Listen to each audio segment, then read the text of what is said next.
doing, guys? Design Syndrome here. Glad to have you back on the channel. How are y'all doing? Let me know if the volume is all right for the music there. I think you can hear it from my mic. Let's turn that down. Let's go. How you doing, guys? How you been doing? Glad to have you back on the channel. Design Dojo assignment 2. So yeah, glad to have you back, guys. This is a place to forget about the metrics and trends and focus on practice and training the fundamentals. You know what I mean? Those things that last forever. So yeah, welcome to the Design Dojo. Glad to have you here. So we're gonna be taking a look, and let's just wait for a couple more people to get in, and then we'll just jump into the assignment. You know what I mean? Actually,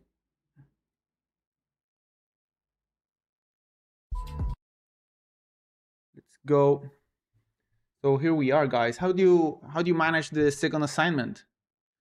A lot of really cool submissions on the Discord channel. Let me check that for a bit. Let's see what we have on the Discord.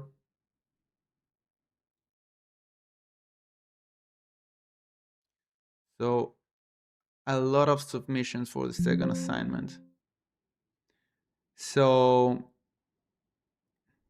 yeah, let me just real quick for the new ones. The dojo, it's a space on my Discord channel where we tackle fundamental design principles through structured like yearly assignments. You know what I mean?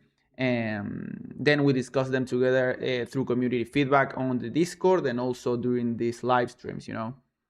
If you want in, there is a link in the description. You'll find all the info there, and this is free, so you can just join. You know what I mean? And you can support, if you want to support for this to keep being free, you can become a Patreon. You get a lot of really cool perks, but the most fundamental stuff, which is the assignments, the feedback loop and everything, you get all of that for free.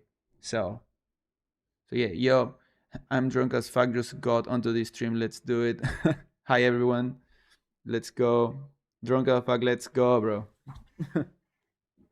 So yeah, assignment 2. This is the second stream we do for this assignment. So in previous stream, I already explained the exercise, but this is just around creating interesting compositions with sets of stains that we already come up with, you know. Where is this? There. So first assignment, we were supposed to create some interesting stains and digitally, or we could make it digitally or otherwise, but digitally or analog, sorry. And I show you also a way to make them analog. A lot of you really knocked it out of the park making them analogly, and which they are really cool. And for the second assignment, the key was to start creating compositions, right? And not just so much like just thinking of the stain as this separated thing, but actually started thinking about how it interacts with what we put around it and how it fits on the page, you know. So I'm saying it felt easier this time around. It felt more comfortable making a composition. Let's go. We have some really cool ones.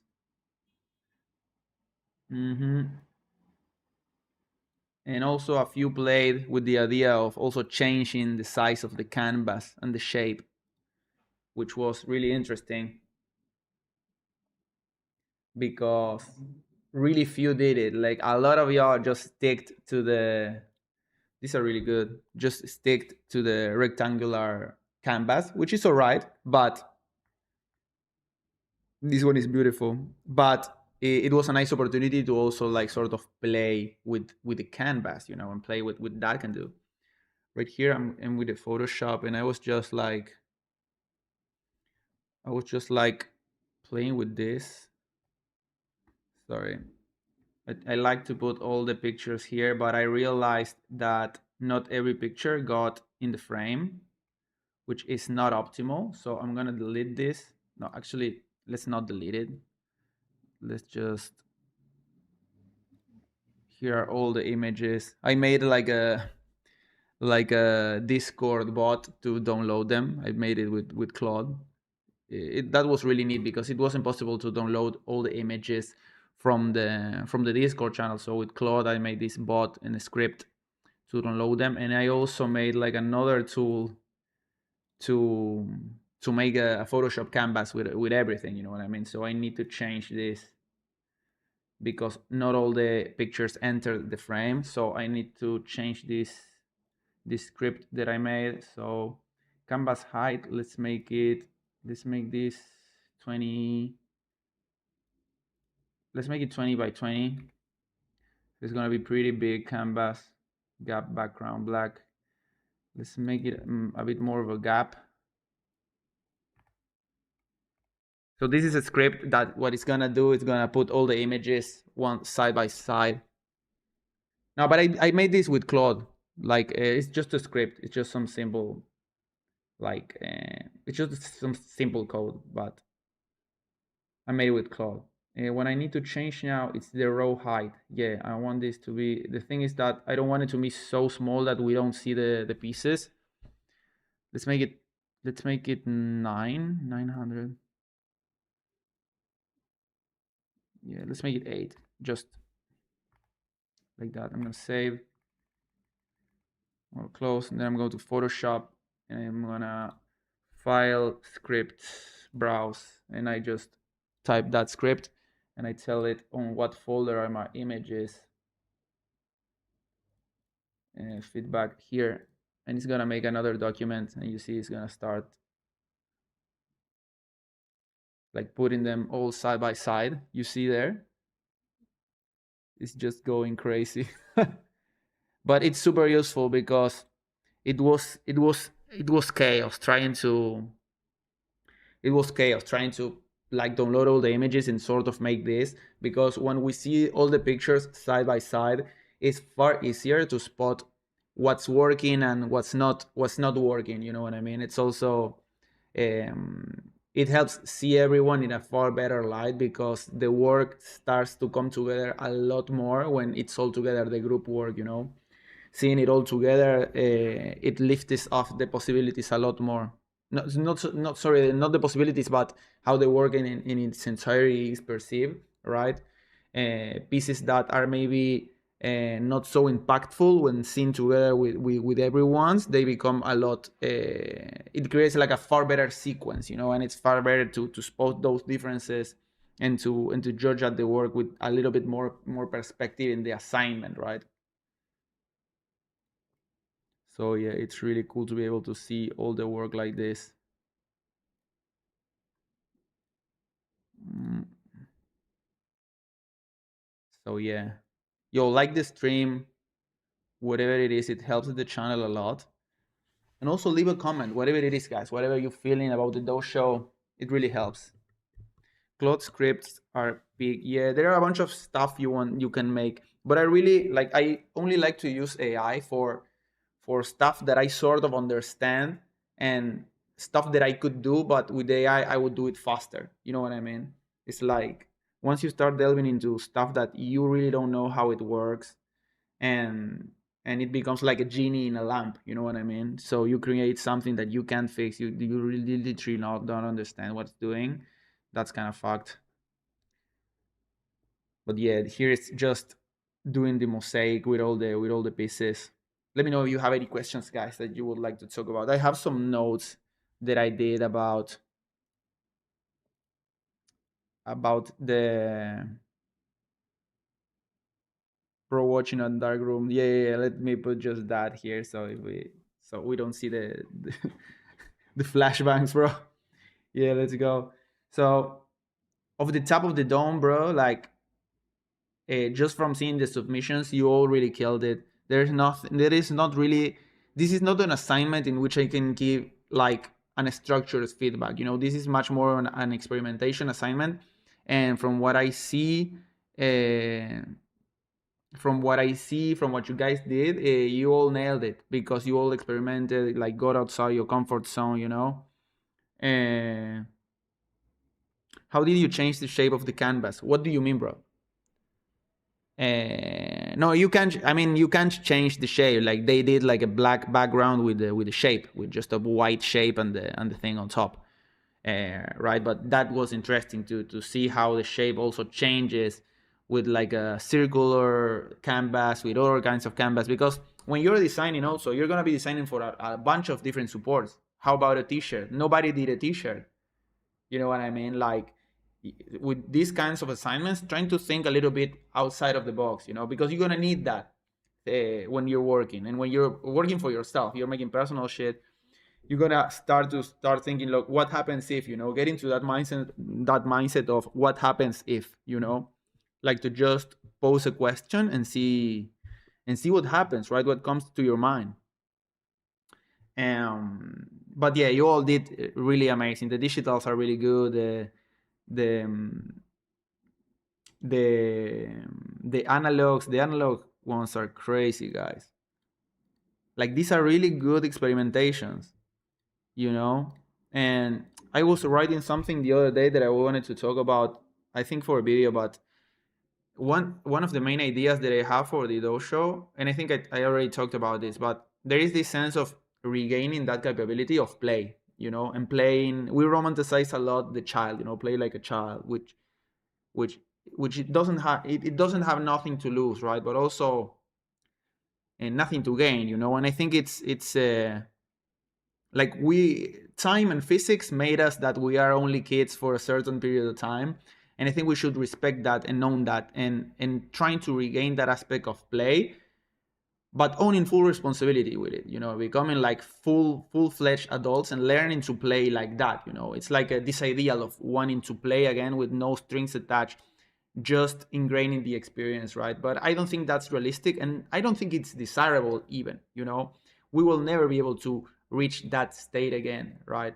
And in us, like not being able to really get rid of that baggage of how things supposed to look like, because that's why this exercise is good, because you are playing in the sense that you don't know how this should look like. So since you don't have that expectation on your mind, it's far easier to just get ingrained in the experience, right? So that's what's the ludic aspect, the playing aspect of the assignment, right? Now, how do you play like an adult? The adult, what it has running in his favor is that he can order the chaos a lot more than the child. The child, it's erratic, it's chaotic, and it's sometimes beautiful, but it can't really put intention into the play, right? We as adults, people with already some development, we can steer that play a lot more, you know. And I think that as creative is what we must like harness and learn to thrive in, you know.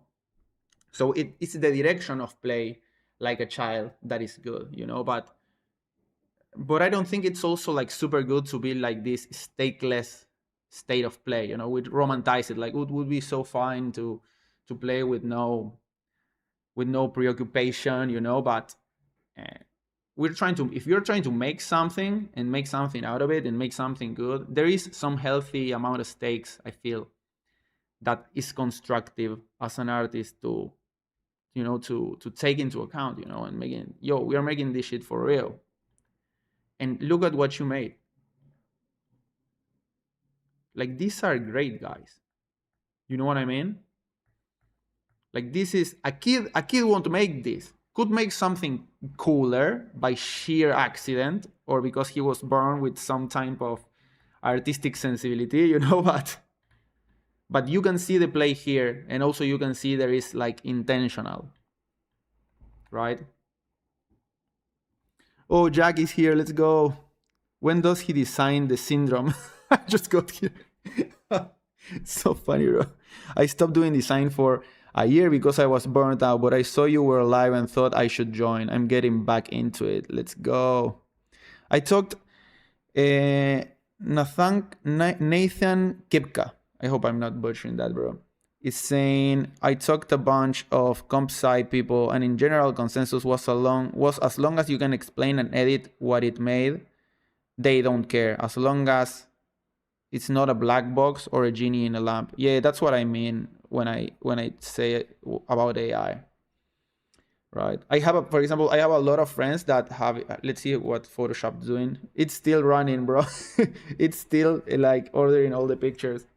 This script is great, bro, because I can I can order all your pieces and then look at them. And I think it's rasterizing them. Yeah, because If not, it would be impossible. Um, what I was saying, bro. And what bro was saying? Oh yeah, the genie on the lamp with the AI thing. When we use it for stuff that's work. Where is the Discord link? Check the description, my guy. Last assignment, I was kind of dreading to do digital, but in this one, because you increased the amount of submissions, I did some digital compositions, and I love how they turn out. Yeah, bro. Like the analog ones, it's for me analog. It's far easier to do quantity. You know what I mean? I guess where we're trying to do like compositions, I guess digital.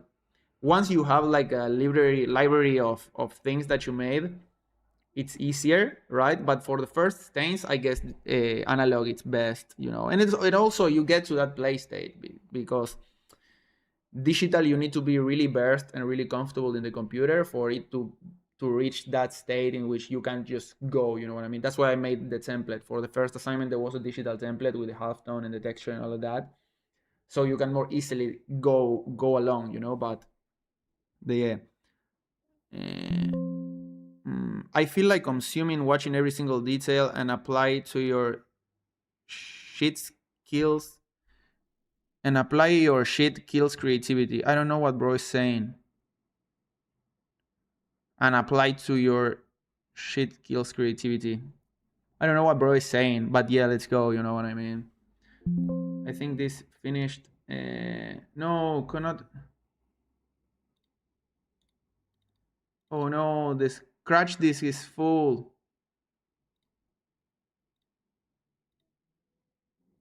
Oh no. I need to you see what I mean? Now I need to go to Claude and say, okay, why this is happening, you know? I don't know how many images are left.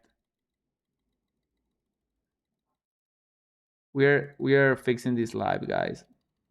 I'm just gonna go okay until it stops because it's gonna leave a lot of the images outside of it.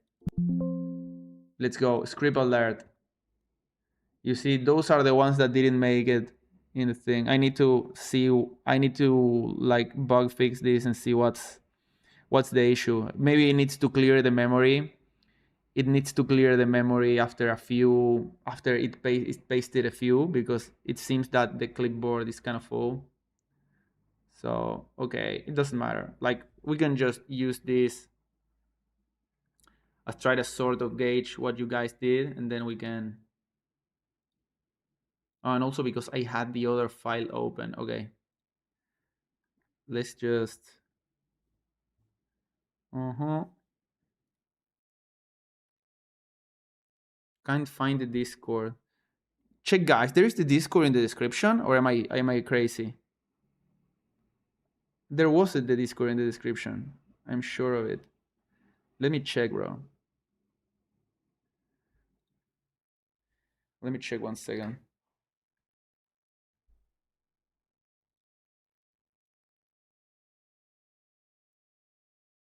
Was it the Discord in the description? Let me see. Yeah, the Discord link is right there, my guy.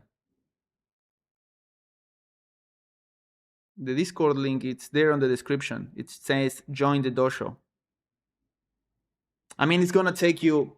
No, yeah, I get what my guys mean. But it says join the Design Dojo. It's gonna take you to the landing on my page, and then from there you can access the Discord. But come on, guys, it's not the link directly to the Discord. That's fair. That's fair. Because the link's gonna take you here. Because I made this landing, so it explains everything a bit better. You know, so it's gonna take you here, and here you enter. Right here, some works from last year. You guys did. These were really good. So yeah, that was it, guys. But it says join the Design Dojo, guys. Like, what else could it be? Let's go. Turn up. Let's go. So okay, let's just let me. You see what I say about watching everything kind of like this?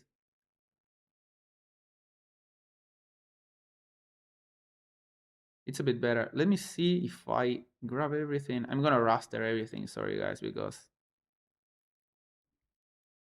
the playback's not the best. I'm gonna just merge everything.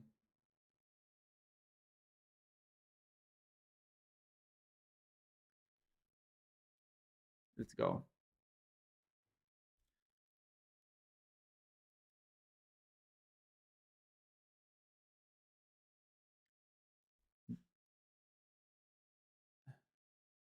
I see a lot of I see a lot of like these ones that are really like symmetrical are cool, but you sort of put yourself into a trap there because you're not really composing, you're just in like a morphological gimmick to make something look intentional. I feel like, it's harder to make something like this.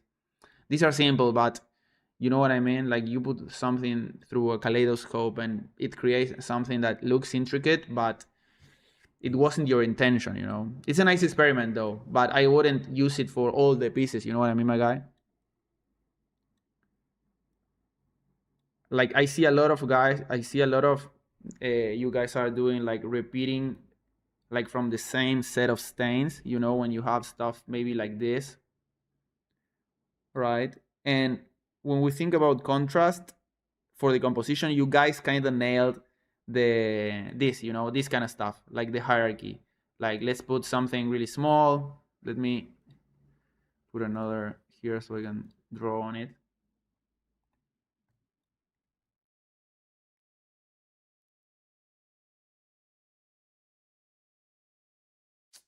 Damn, bro.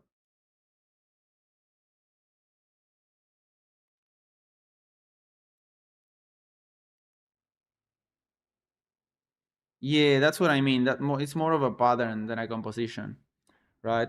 But you guys kind of nailed the. I feel you understood the thing with contrast in the composition. Like tension. Like we put something big, right, and then we start to create like different smaller hierarchy levels, right? And that starts to create that sense of rhythm, and also leaving some blank space so the piece can sort of breathe, right? And that gives the piece literally the tension, right, and the sense of it being intentional, stuff like that. Who made this? Right, this is great.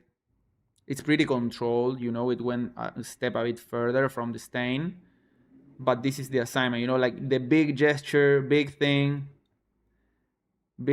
and then the smaller things, right? But you can see how it's repeating the sort of same stain. What it's interesting is we start doing stuff like this, when it's contrast. There is contrast in the elements themselves, in like the size, the composition has tension, but also the nature of the stain, it's different. You know what I mean? Because here you're grabbing something that has this circular motion, as this circular gesture, and you're not only putting it into contrast with something that's smaller in that empty space, but also it's a different nature of stain. Something that has a lot of motion, and you put it against something that's really rigid, right? So you're using size, the space around it, and you're using the nature of the stain itself to make that tension, right? So there we start to get into sort of that intersectionality in tension. You have the tension of size, you have the tension of contrast, you have the tension of the nature of the image itself, right? Let's see, we have more examples here of people that did that. How all the elements within the stain are kind of the same. Instead of this one sort of experimented with different kinds of stain in the same canvas. Here the same, right? This wouldn't contrast as much if it was another circle. You know what I mean? So the contrast here, it's in how the nature of the shape itself, right? Here, what happens if we contrast this thing with a lot of motion that's also really heavy with something a lot more subtle, but it's also like circular. It's another shape.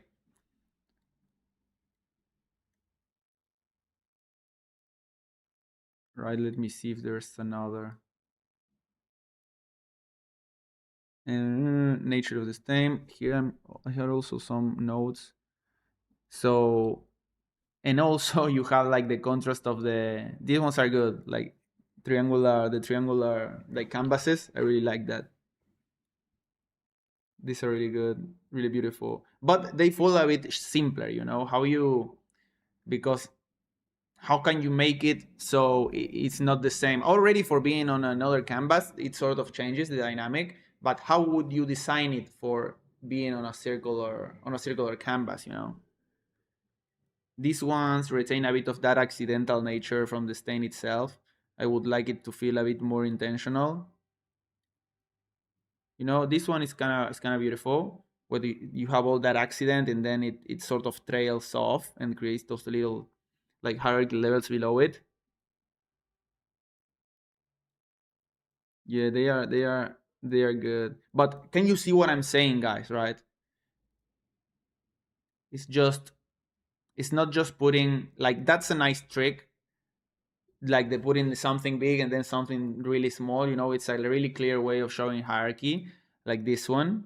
You know, but there is a bunch of other ways in which you can make things contrast, right? Thinking all the ways, all the attributes like our stains are able to have, right? And all those attributes like contrast, form, um, value, texture, size, where on the composition it sits, all of those attributes are ways in which you can make it contrast with its opposite or with something else,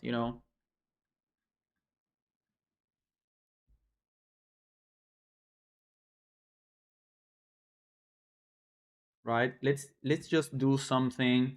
Let's just do some experiments. Let me grab this. I'm gonna open another file, open a new one, and let's just play a bit with this. Let's just make it like so. Let's just go for the 4 by 5. Everything looks so hard. Can you make something using all of them? I don't know if all of them, but I'm gonna try to make something now.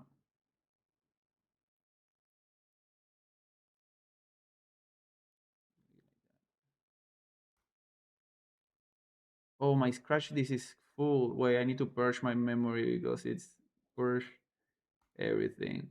Then yeah, I need to fix that because I need to fix that. I hope the stream is not suffering from this because I had no memory before. So okay, let's just grab something from here. Write something random. The selected area is empty. The fuck you mean? Oh, I was on the other layer. Sorry. So let's just paste that in here, right?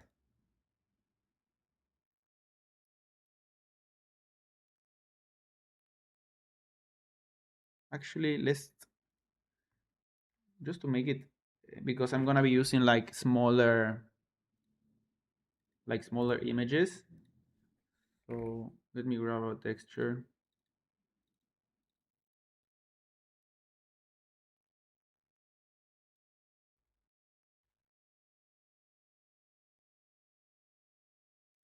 Let me grab a texture and let me do one of my noises, because I don't really like the new noise that Photoshop brought in. I had made an action.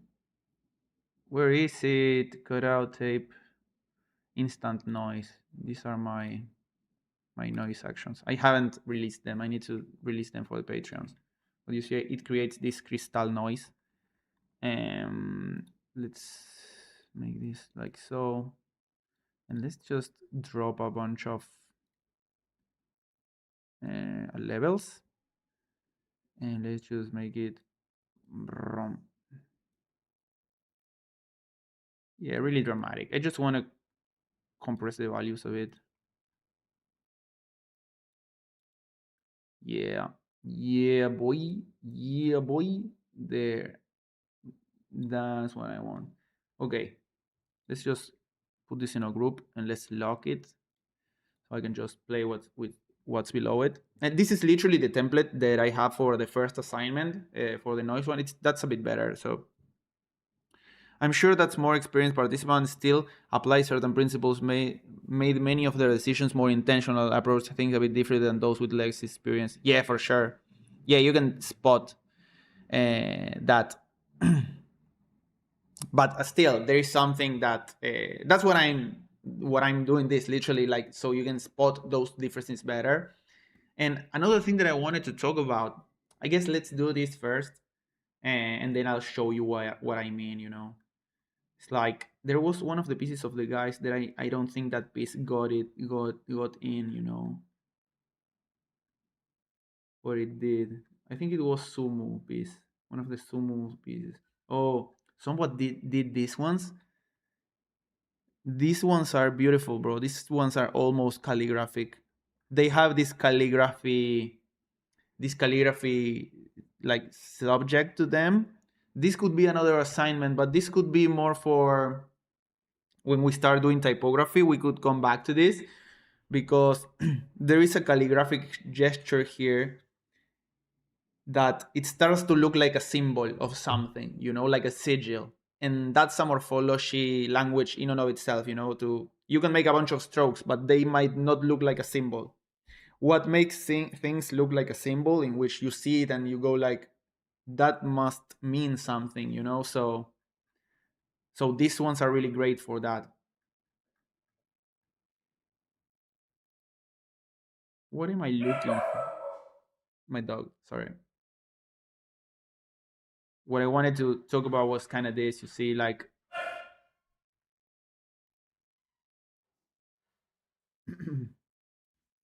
here you have all these really like electric kind of shades, and then this one, it also follows that kind of same logic, but it creates far more tension if you make like a shape that really goes against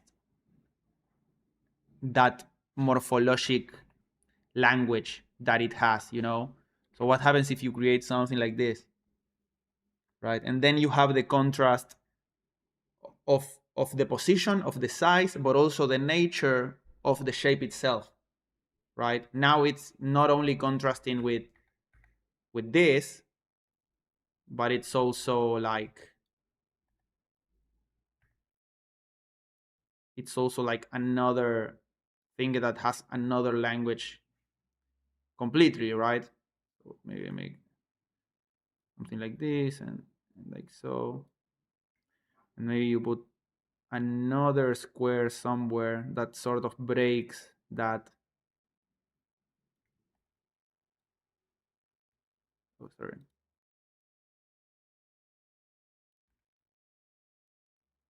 Right, so it's that, you see, it's this versus this. You see what kind of what I mean, how the tension increases even more, it makes it like even more interesting. So this could be one. I like this one. Let's look for another kind of contrast we could look for.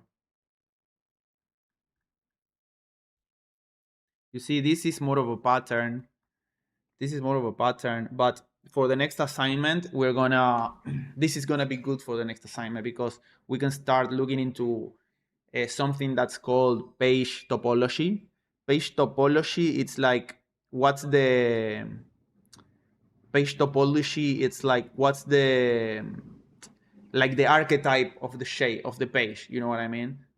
It comes quite naturally and subconsciously to us, but for some people, it can be confusing without good explanation. I think that yes and no. I mean, I totally get what you mean, and once you see it, it's easier to replicate. Um, but yeah, I don't think there is really a point in arguing with that. I think that you're right.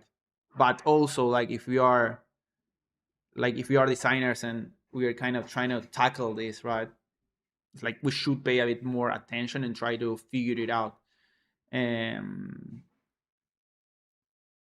Trying to look for ones that are maybe Whoa, this one is really cool.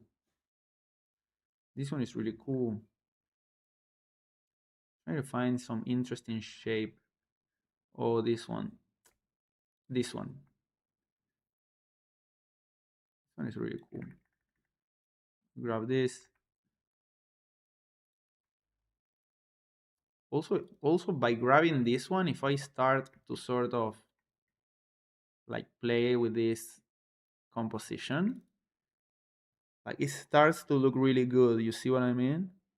Like all that contrast sort of adds up because you have the contrast of this really electric pattern, but it's really thick, right? Then contrast with the one below it that's really thin and not that thick, right? Or empty space. It all looks very intentional, right? That's what I mean with the what if, right? Like you can grab this shape, copy paste, and then see what if I start like moving it along, right? I start playing with different positions, right? I start moving it around. And this is literally the same that happens with client work, guys. Like, uh, it's always I will make a video and I never make the video. The amounts of scripts that I have, like, I'm so bad like scheduling my videos, but the way that I'm finding myself working with clients, it's like making a bunch of assets. I make a bunch of pieces, and then it's all like a Frankenstein. You start moving around stuff till it looks good. That kind of works also. You know.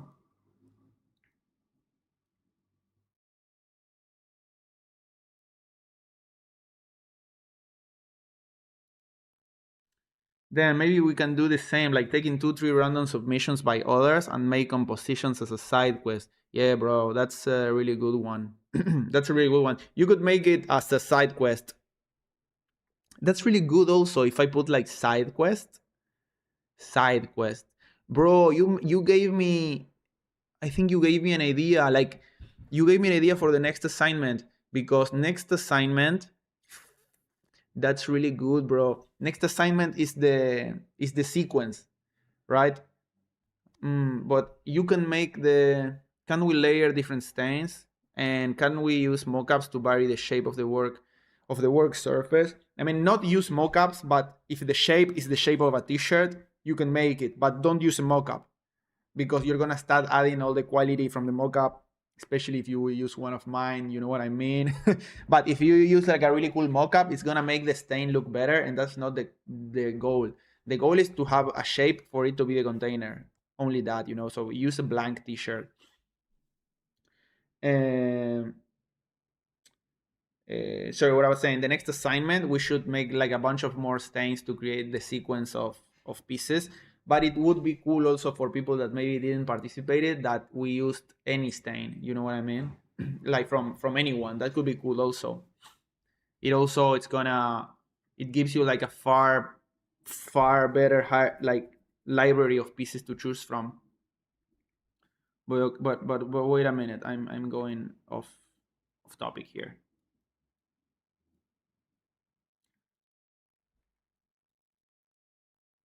Right? Let's say we have something like this, okay, that has a lot of motion, a lot of direction, and then we have something like this.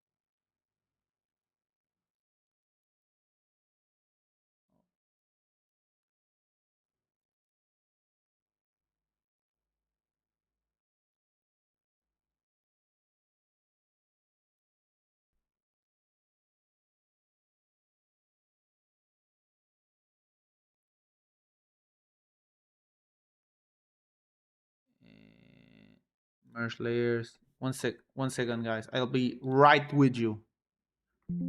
Think I'm cooking. Nah, this is this is good. This is good. So here the idea is to sort of like maximize or to show that tension between something that has a lot of motion with something that's a bit more static, right? But we can add also like a contrast in the values, right? So something like this, and it creates that subtle something, right? Let me see what happens if I apply a. Let me just duplicate this first. Filter, blur, Gaussian blur, and add a lot of blur. And let's just now. Fuck did I did? Curves.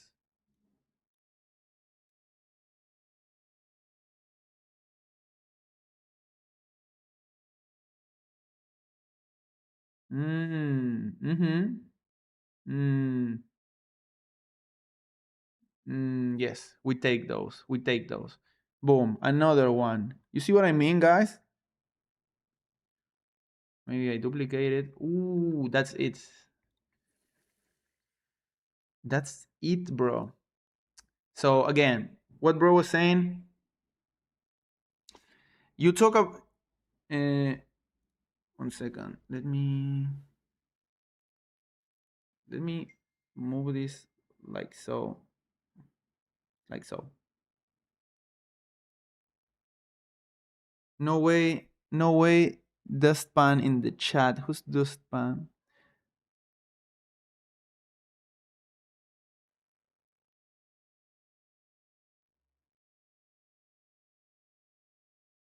Oh yeah, I was going to respond to Sasik. You talk about tension in design a lot, but but for a long time I couldn't really figure out that. Even with you showing examples, I feel like I get it, but at the same time, terms start becoming more blurred.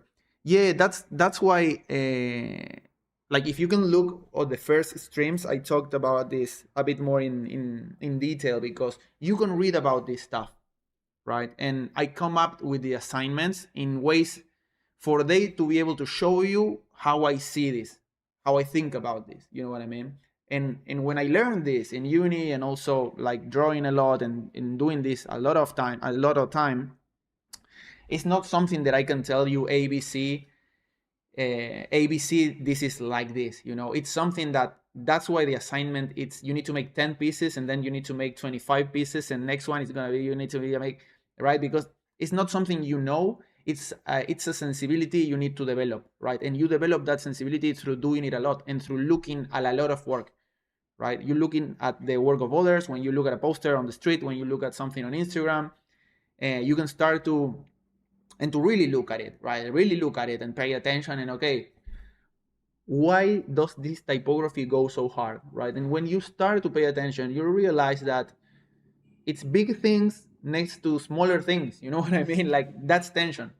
You know, like tension is that. It's what's the relation between stuff, right? When you go see a movie, I think I mentioned this in one of my latest videos. Like when you go see a movie, like people like tension, right? Tension is something big next to something small, right? If I make the other element also big, like the piece loses a bit of tension. It's no tension. Like what would be the point of a movie in which the main character is the same power level as the bad guy? He can just go and beat him, right? There is no story there. It's the same with these kind of design principles, which the principle of tension is not a principle in design. It's just a principle of reality, I would say, because tension applies to movie making, to cooking. Like when you taste a good dish, it's because you can taste different flavors that complement each other. It's not like an homogeneous one flavor. It's not like you taste the dish and it's just one uniform flavor. You have a lot of things that are pulling together. It's like bro sees. Once you start to see it, you can't unsee it. Tension is the relationship between the elements, the internal elements of a piece, right? In art, in a movie, in anything, right? So it's like this that I'm showing here. Is the tension between the nature and the direction of this stain, which is thin, which has a lot of motion, which is perpendicular, which is like it's undulating, right? It has like a sort of electrical motion to it, right? It has a lot of motion, and then um, I can't get the word. It's like a stroke, right? It's like a motion stroke, and then we put it against something that's bolder, that has perpendicular cuts, right? So it's like top going from top to bottom and to the side. It's like cut it up little squares that are bolder, that are like stopping the composition, right? That's contrast. You could make it like even more. Like what happens if I start doing this? That works also, right? Because now I'm making the contrast about size also, right? I'm making the contrast even more apparent. But I wanted to make a piece that's a bit more chill, that's something a bit more classy, something that's a bit more refined, right? So I'll make something that's a bit more chill, but has those elements in contrast, you know what I mean? And so yeah, it's something that it comes with time, and it comes with observation, and it comes with time, like thinking about it. Each time I do an assignment, and this is the third year, it's more about imbalance and contrast, like breaking predictability. Yeah, that's a very good way of putting it. It's about but contrast is not imbalance. Constant contrast is not imbalanced, right? Because in this I'm trying to make the piece balanced also, right? Because if I leave this like this, it feels like it's lacking something, like it's imbalanced, like there is a certain weight in the piece that's not being met. And when I add this, it comes together. It's like the yin and the yang. Like you have the. I wish I joined the dojo since first year. I feel this is the best year, my guy. Like, I think it will be the best year, right? Contrast is things that are pulling on each other, right? Like creating engagement, like the first assignments of previous year, making, dealing, and pulling and pushing things, right? That's it. And then you'll make your pieces, and then you'll find your own sensibility for contrast and for composition. Let me have a mate, bro, because I'm fucking. Generally, the same stuff they were teaching us in first year graphic design bachelor degree when I studied. Yeah, where were you study, bro? Grungiest bunny. Where did you study? Like not all design universities like teach this way. Like the one that I went, we did stuff like this, not exactly like this, because I'm explaining a bit too much. In university they're like, go fuck yourself, like do this assignment, and you'll internalize what is teaching.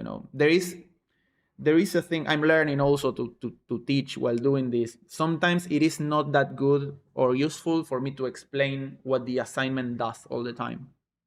I think I need to, because if I'm streaming this, and it's not like you're going to design university like for real, right? And you have the entire building that's telling you what you're learning here is for real. Since this is a stream and you're tuning in, I need to sort of explain a bit what this is doing, so you'll believe me. You know what I mean? But in me telling you what the assignment does, it sort of loses its magic a little bit, because now you're being too conscious about what you're doing, right? It's like when a magician like tells you the trick. So those are the little intricacies of teaching that are hard to manage when doing it like this. You know what I mean? But it won't matter if you do fucking 50 of these. You know what I mean? You'll fucking learn composition. So Bridgeton in the UK, it was like coursework in essay writing. That's good, bro. Like I was thinking it would be super cool to do like some writing, bro, because I realized that the more I've grown and the more I've done better work, like the more you can write and put your thoughts to paper, and develop like a way of thinking, will transpire into into a work that's more cohesive, cohesive with itself and also with you, and you know what you're doing, right? So yeah, I don't know what the essays were. I'm not gonna have you guys writing essays. Maybe another year we could. Ooh, that's actually really good. Maybe final assignment is do an essay on what's graphic design for you. That could be good, bro. That could be good. But yeah, that's what I mean. But I want it to be more about doing. But yeah. Let me know if you have questions, guys. Anything that you would like to talk about. But okay, we have this piece now. Contrast. Let's save this. I need to. 1 second. I'm gonna make the canvas a bit smaller, bro, because that's fair. So like this. So, and you can see we have this like this. Now I'm gonna just do something really really quick. And if I go to assignment 1, the post that I made. So I'm gonna grab this, bro, and I put it here. What is this?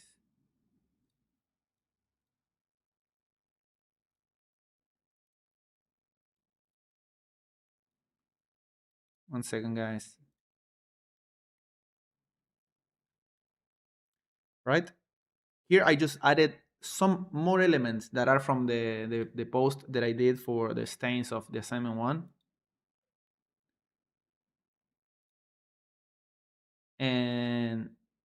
And you see how all of a sudden it changes a little bit. You see it. I add even more hierarchy, right? And more levels, and it becomes like a more complete thing. What happens if I drop a gradient map? Let's put it on top. Reverse it. Okay, okay. Let me see if I.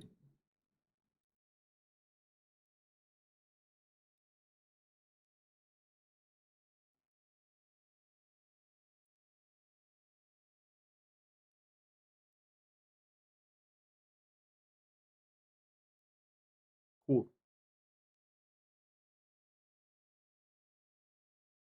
If you're privileged to live somewhere, uh, I didn't really like that in uni. We did similar assignments, and we are also sent away, with an explanation, with or without an explanation. If you're privileged to live somewhere, higher education is free. Go for it. Yeah, for sure. Yeah, here in Argentina it's free. Like I went to a really actually I talked about this before, but the University of Buenos Aires, it's one of the best for graphic design in the world and architecture and all of that, and it's just free. You can just go. You know what I mean? It's pretty defunded now. Then this government is trying to fuck up the public education system. And yeah, even when I went, it already had problems, right? Because it's like this systematic trying to take down of these institutions. But even when I went, half of the teachers were going there for free to teach for free because they believe in what's being taught there. You know what I mean? And it's quite paradoxical because on the other hand, you can pick up a bad habits fearing yourself, but otherwise, if everything is spoon fed to you, your work will end up being too technical and so. Yeah, it's really hard to pull off. That's why I say. ¿Sos argentino? Sí, papá, soy argentino. That's why I said I would have to pay like $1,000 for 6 months. Yeah, bro. Like the other day, another of the guys were asking like if I advise to go to uni. Let me just talk while I do this because I'm going insane. Uh, I'm gonna just vibe out while I shit talk to you guys. Um, Let me save this. So, oh yeah, I can. Oh, it leaked. For the OGs, let me know if you all know what pack I'm gonna revamp. I'm revamping one of my old asset packs. because they were done. My old asset packs were done at a time where I don't know. I had a different mindset, and these ones are gonna be far better. What I was saying, bro. The going to uni for design. Like, if it's free and you got nice free education, like just go for it, bro. Like just go and give it a go. I dropped out of my uni because I was already like kind of working, had already some clients, and I was making money. I was already working internationally, so like with a couple of clients in that time in Argentina, I was making far above the what was my salary. I was working on a print shop, and from working online, I was already making double my salary.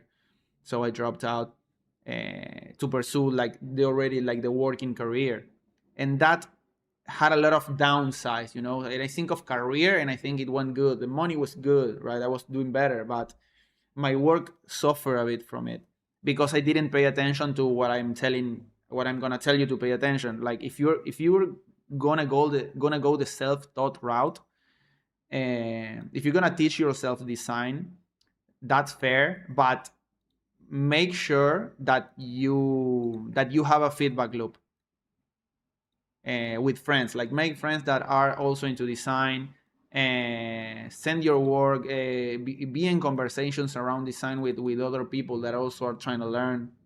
That's also why I set up the dojo the way that I did, so it's around, you don't get cemented in your own bad habits, but that's what happened to me. My design level was good, quote unquote, right? But from working alone and not really being in touch with anyone, like a lot of bad habits like cemented into my work, right? And it wasn't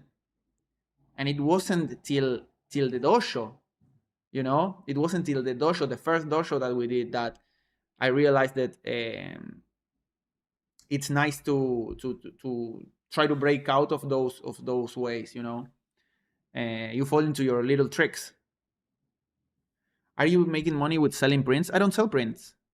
I need to get back on that. I have my design assets that I sell, my textures and all of that, and also my client work. That I'm making a lot of client work also. Again, like I also realized that from all the social media, I wasn't meeting new people. It was like I don't like to do client work, or I used to not like it. I used to not like it, but it was because I used to not like it, but it was because I wasn't vibing really with my clients. And at some point, it was like I'm not meeting new people. I'm just in my own little bubble of design, of making things dark and with texture, and that's fine and dandy. But at some point, I don't know. I was like, "What is this for?" You know what I mean? And that's when the dojo pushed me out of that bubble and try to, okay, I need to make sense of, because I knew all of this stuff, right? But I was too comfortable in my own bubble, and once I broke out, my work got better instantly because it was a mindset thing. It wasn't a skill thing. I had the skill. It got better, but I was thinking about the work wrong. And I wasn't getting in touch. I had a lot of friends from uni, and I got back to hanging out with them and sending my work. What you think about this? They send me their work and talking about design and talking about this and that. So that's what's gonna give you far more perspective, if you're going to go the self-taught route, because alone uh, you can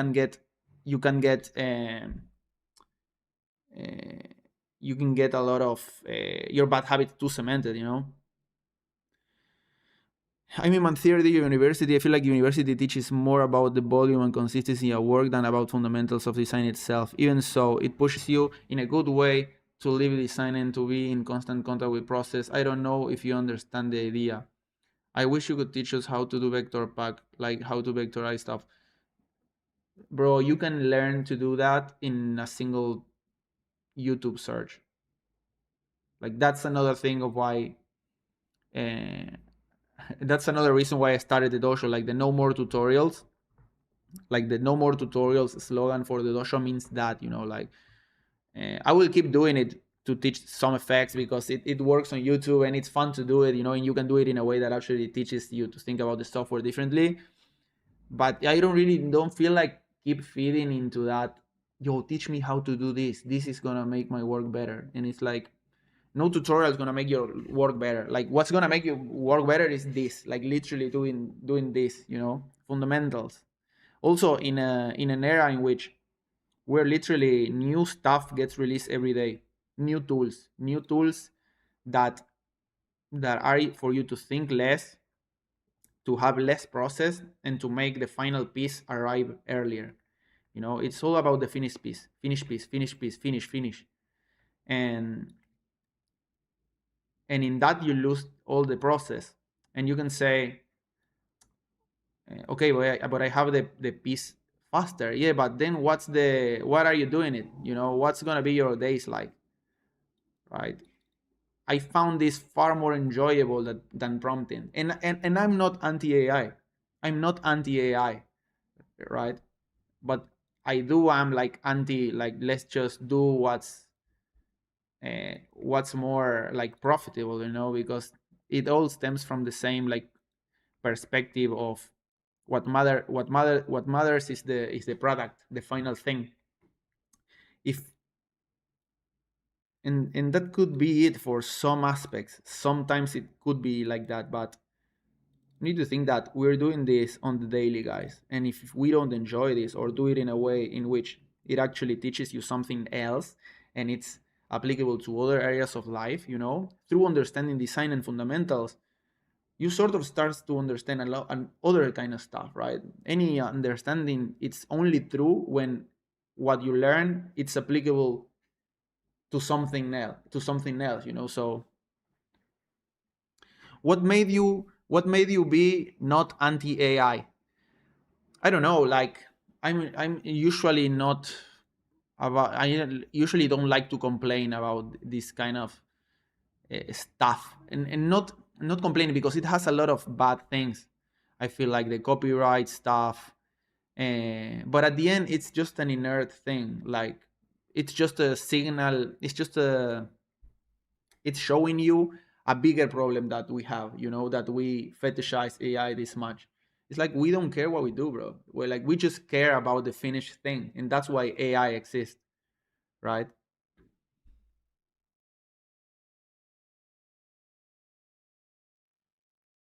The one good thing from uni was sitting in a group of peers and hearing people's perspective on your work, and knowing when to stand your ground. That's actually the best thing about design uni. Like, to get to be able to be there and defend your work and talk with people. That's what university is for, and that's why I created the dojo, because on Instagram all we do is look at each other's work, and not we don't care a fuck. We go like, that's cool, and then we scroll. We didn't give it, bro, spend 3 hours making it, and we just gave it like a second glance, right? So the dojo is for, like, okay, we're gonna pay attention to what bro did, and we're gonna try to dissect it, okay? And what does bro mean when he did this, and what he's trying to do? And in that you learn a lot more. You learn a lot more of other people's processes. You learn a lot more of you start to develop your own perspective, your own way of figuring out why things work and don't work. But you don't do that in Instagram.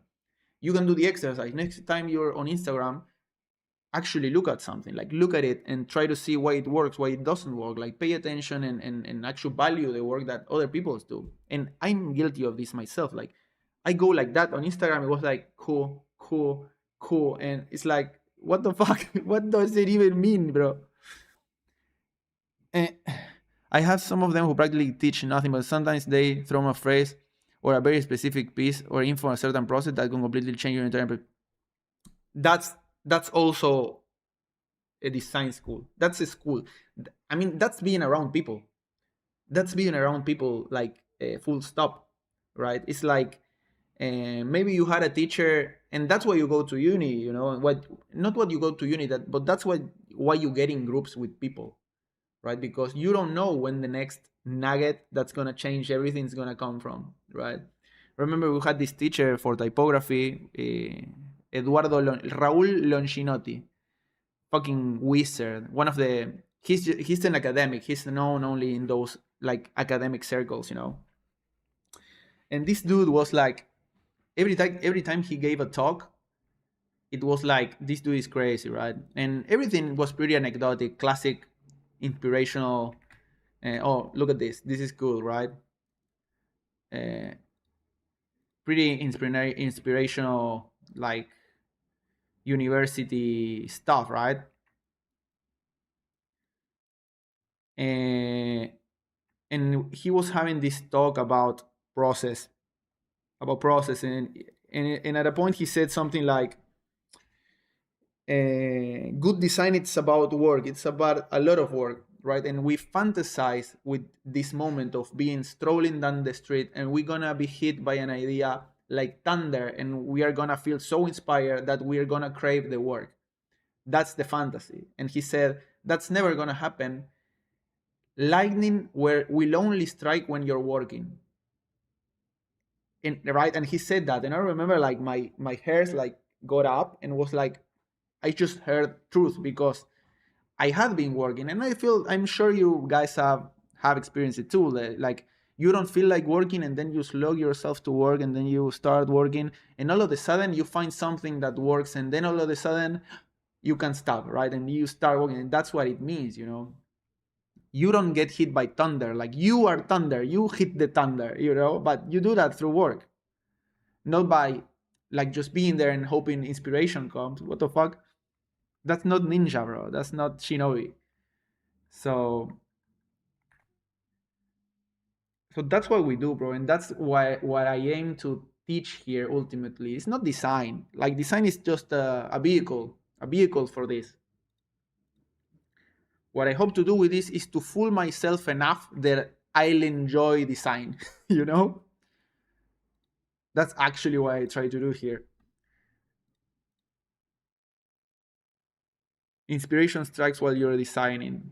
Yeah, bro, it's like that.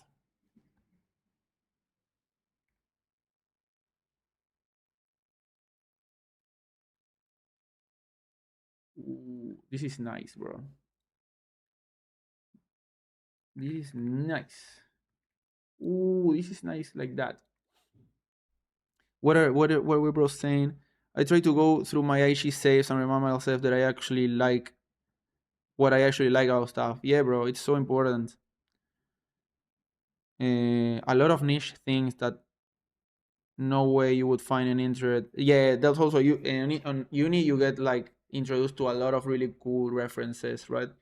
This was this story that a friend of mine told me, Casiel. I'm sure you know Casiel. I have his poster here. Um, uh, he told me about, because in uni you're gonna, at least when I went to uni, I always had like a facility. Yeah, I was good with images. I knew how to draw. I had facility. I did it with some kind of ease. You know what I mean? I wasn't gifted or anything like that. I knew some guys. I knew in uni some guys that you were like, those guys are gifted. You know what I mean? They just are born with it. And he had one girl in his class that was like that, right? She was making stuff that was out of this world, and it's easy for you to go like, okay, she just is like that. And at a point he started dating her. He started to going out with this chick, and he told me through the experience of inhabiting the same spaces as she, he realized that she consumed a lot of different stuff. Like, her references were nothing like the references he was using, right? He consumed other kind of work, right? He looked to a lot of like crazy Polish vinyls. You know what I mean? I don't know if it was specifically that, but it's what I'm trying to say. Is like, it's not just that your work's gonna be different because you're staring at a screen and in a white canvas, but it's what you put into the system as well. So you start to look in a lot of crazy new art. You start to looking for stuff that's outside the algorithm. Look around. You look. No. The vinyl scene in Japan, like the Indian movie poster. Those kind of really crazy stuff, it starts to meld together with all of your current references, and you make that crazy Frankenstein when you see somebody that has like a really cool style. Well, that's because he must have like weird references that are not so common. It's not that he's creating that work like in a vacuum. You know what I mean? Nobody does that in a. I mean, maybe some crazy people do, but those are born one in a million, and I don't feel it's useful to use them as a parameter for nothing. But great work gets made all the time, guys. It's just a matter of trying to look at different things. Like, look at what we are doing, right? If somebody saw us from the 1800s, they would burn us at the stake because we're literally drawing signs, bro. We're literally making arcane symbols and trying to. What does this mean, bro? We're fucking summoning demons here. Oh, that looks cool. you know? Oh, that looks cool, bro. What does it even mean? Oh shit.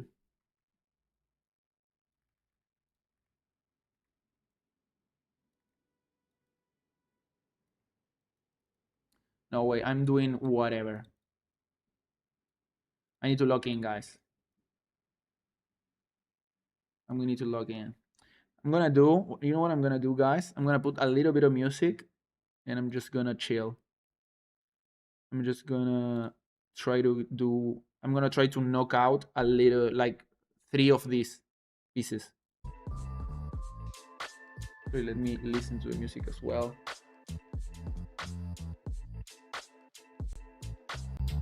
Can you hear there? Let's go.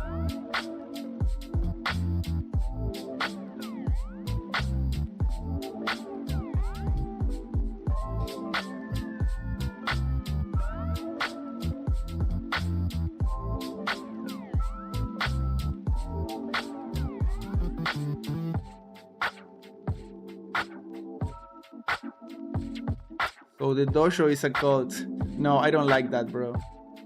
I don't like that. Because cult have leaders and I wouldn't like to be a cult leader. But if you're a sect, I'm totally down for being a sect, you know what I mean?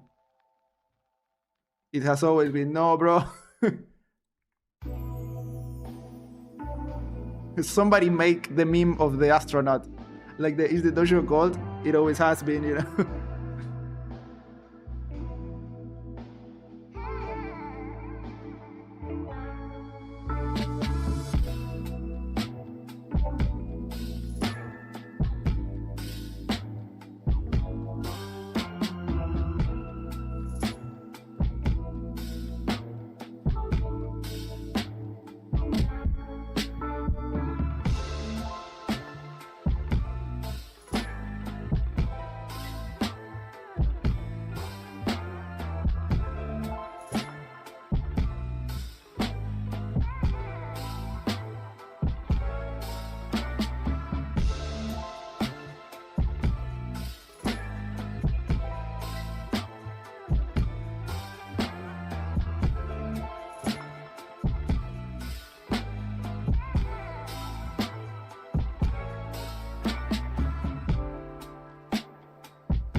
We pray to the threshold gods. It's crazy, bro.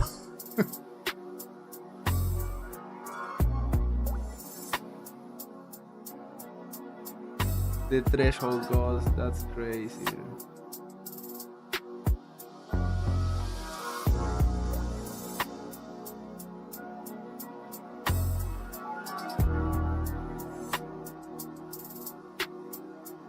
Yo, shout out to the people that do crazy faces when we're looking at the stuff. You know, we go like, you make it really small, you make it big, like.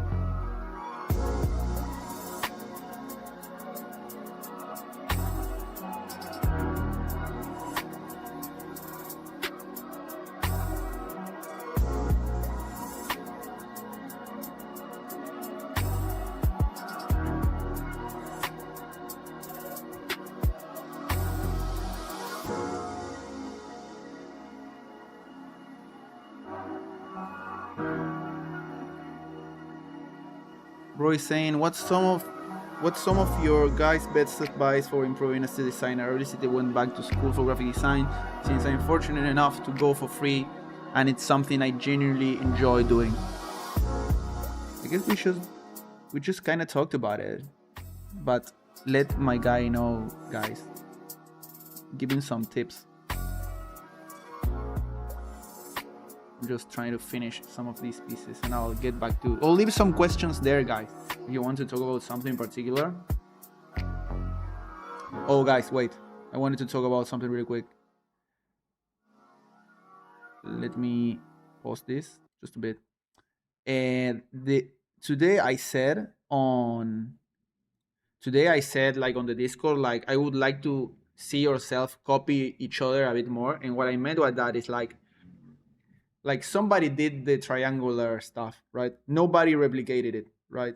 And that's not copying it. I literally told you to do it last stream, right? When you see somebody that's making something that's extra, I'm not saying like copy the piece, you know, but for example, let's go to one of the pieces that I really liked. One of the sumo ones was like, where were they? Wow, these ones are really good. Where? I'm not sure they were from sumo. This one is crazy, right? I'm gonna teach you how to copy, how to steal like an artist, right? There is something about this piece that I really like, right? It's the composition, it's the type of pieces that I like to do, right? Now I'm not gonna copy it like to the like one to one, right? I'm just gonna look at it. I'm gonna be left with the impression of the piece, right?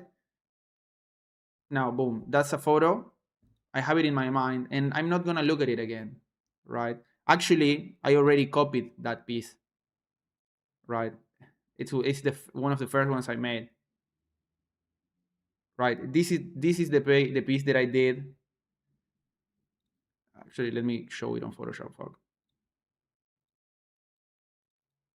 Right? This piece I was using mentally the sumo one as reference, right? I took the idea of where is it? Actually, let me do it better. Fuck. I'm gonna open a new document. Now let's do like that.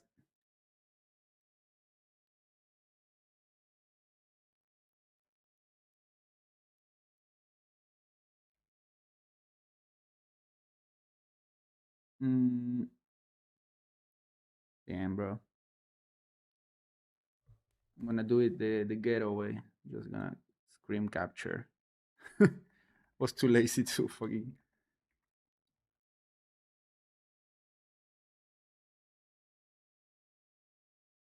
You know, that's the reference. I used the sumo p as reference, and I even did it like it was sumo, right? Oh no, it was Digas. It was Digas. Yeah, it was Digas. Digas PNG. Sorry, my guy. This sumo guy, he's so good that I always think it's all his. No, but Digas like fucking cooked here. Love this piece. So going back to the reference, like mm, there.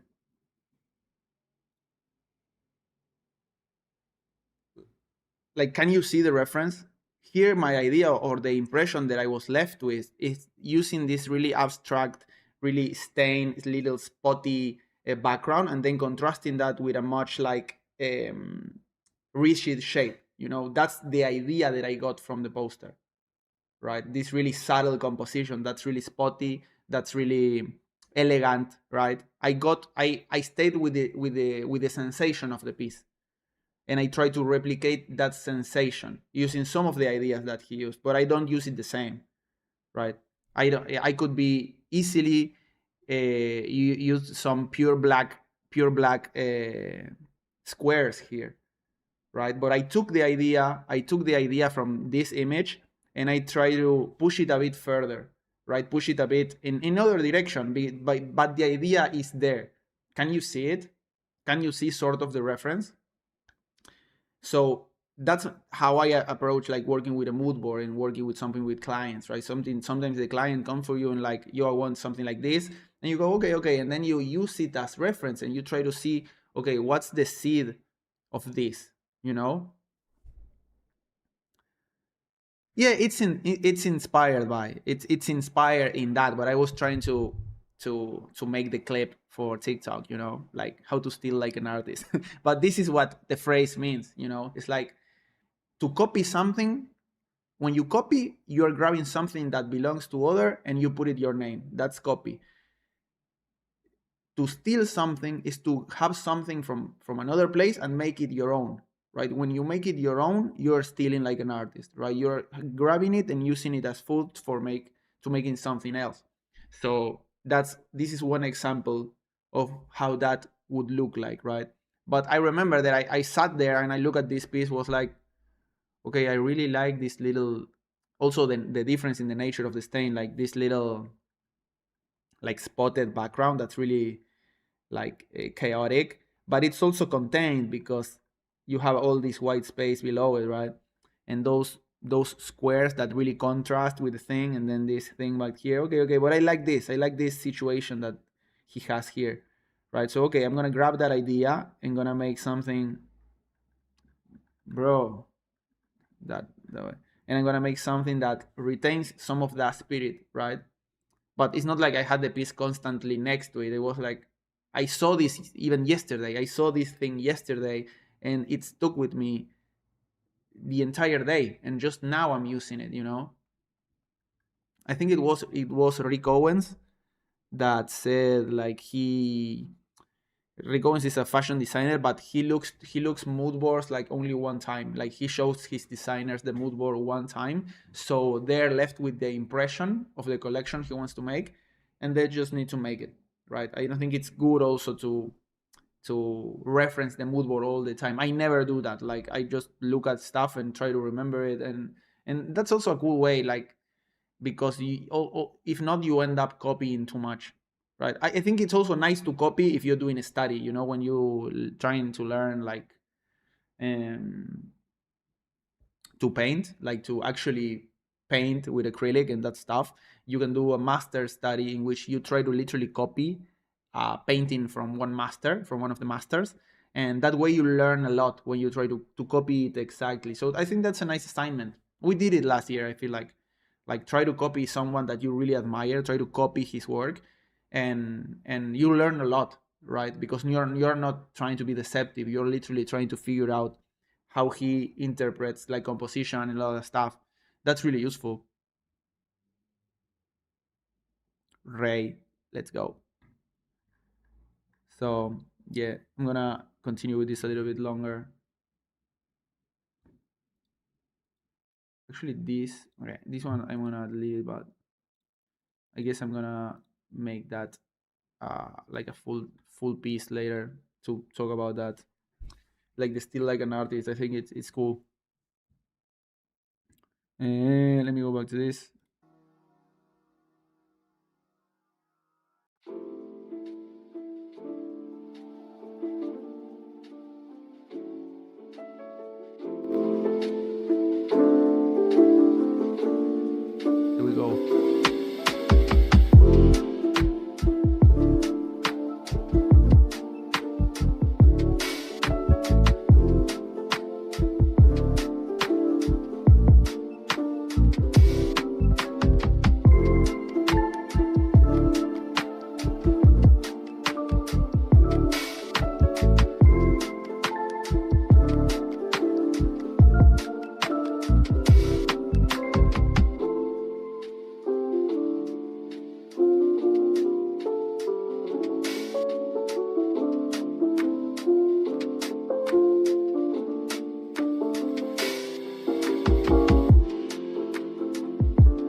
Epidemic Sound has some really like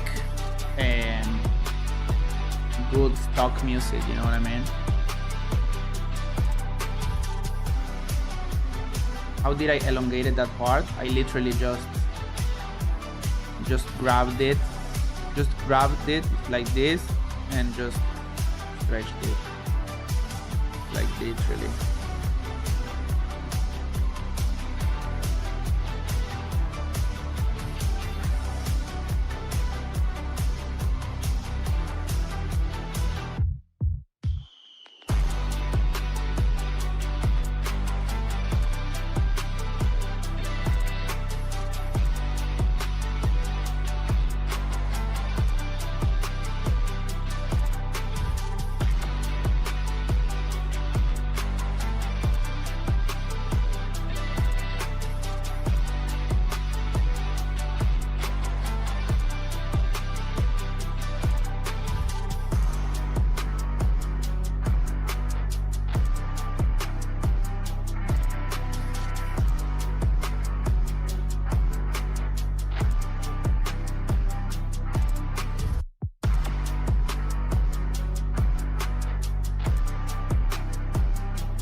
It really feels like a person can build their whole design language career based on just these two assignments if they want it. Yeah, yeah, bro, totally.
It looks like a 3D extrusion. It looks like some 3D shit.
Oh, this music is,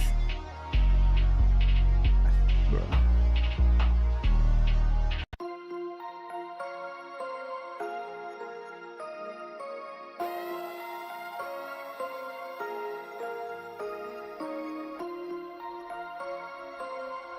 But I think we're good there.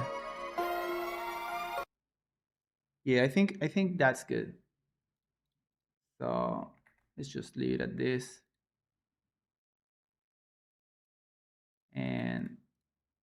And yeah, let me know if you have any more questions, guys.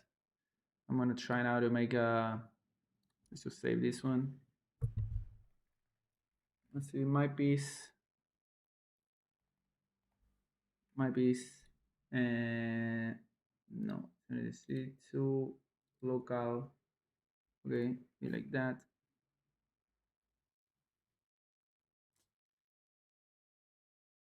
And yeah, this is the.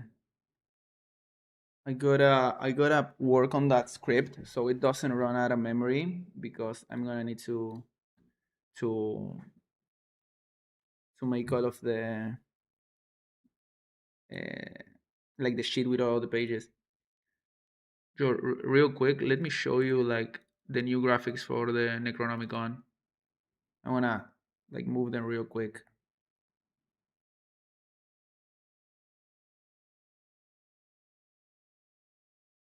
These are all taken out from public domain images. I'm gonna also share with you where I got them from because yeah, this is also like the curation of the asset pack. But I'm gonna show you also where to get this like the actual images for free. But these are all already separated in Word, so you have the texture they already separated. I'm gonna do it also in vector format, so that's actually what you're getting when you're getting the pack. You know what I mean? But these are all from these kind of images. You know what I mean? These are all public domain. Everyone can use them. But I guess the asset pack, what you're getting is the practicality, of having them already separated and ready to go. And also, it's a massive collection of already cut it out. But what I wanted to do, oh yes,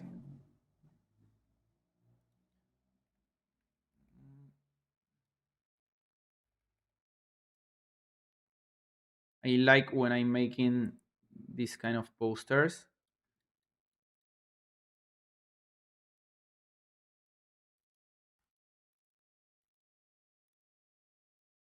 Yo, they turn out really good.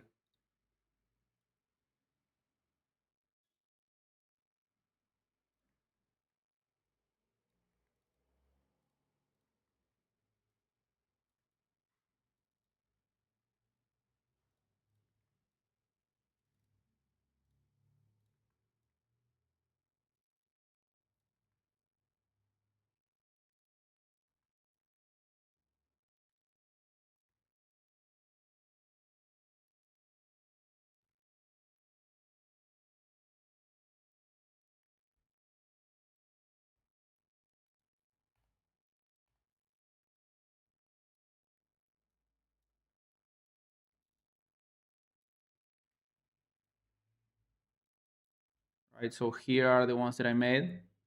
And actually next assignment, it's gonna be the, actually let me change this background to, let me see, there. So it's a continual, it's all the same color black. It's gonna be the sequence, because first we did the stain, like we focused on making cool stains, now on making cool compositions, but now we're gonna work on seeing how all the pieces work together, right? And how it changes. If I put this one here, it changes. You see what I mean? Like the sequence of images, it doesn't work the same. Like if I do this, it's one thing. Then you can also see what happens if I do this. What happens if I do this? And then the other ones are kind of smaller, right? Right? What happens if I do this and maybe I do this,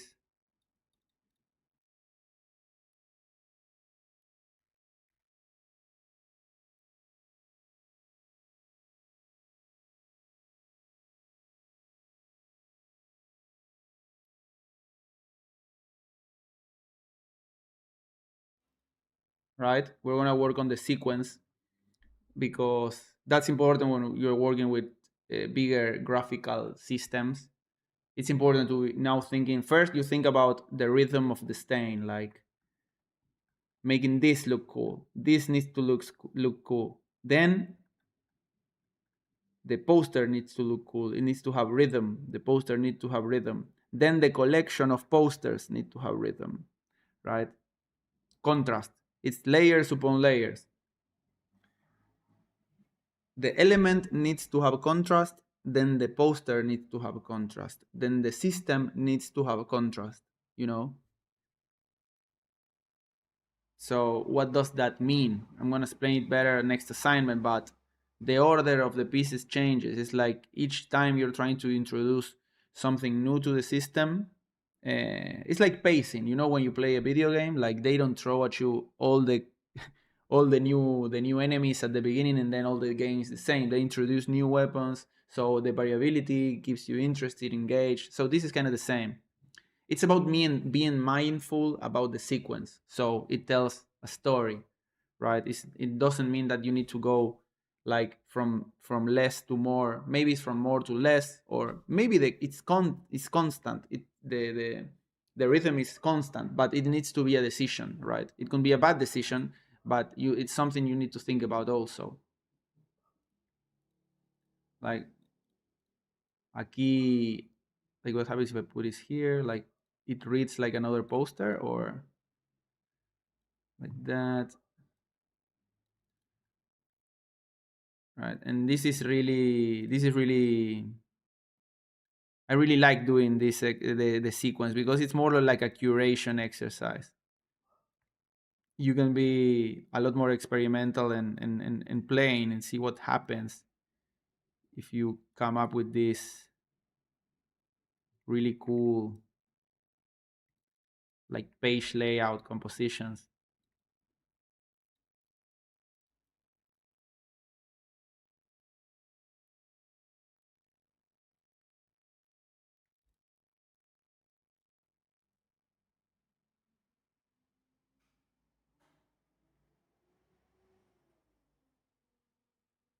Sorry, I got carried away. But you see what I mean? This is gonna be an exercise. It's the sequence and how does it affect the order of the pieces, how it affects everything, right?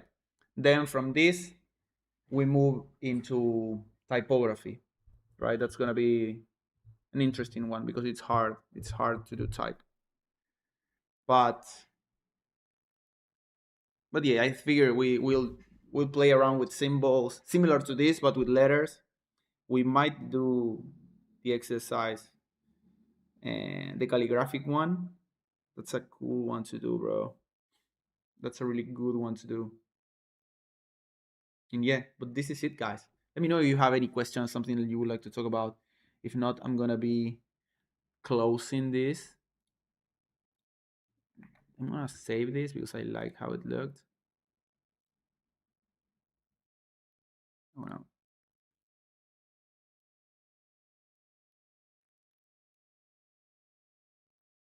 there. No, I'm gonna save.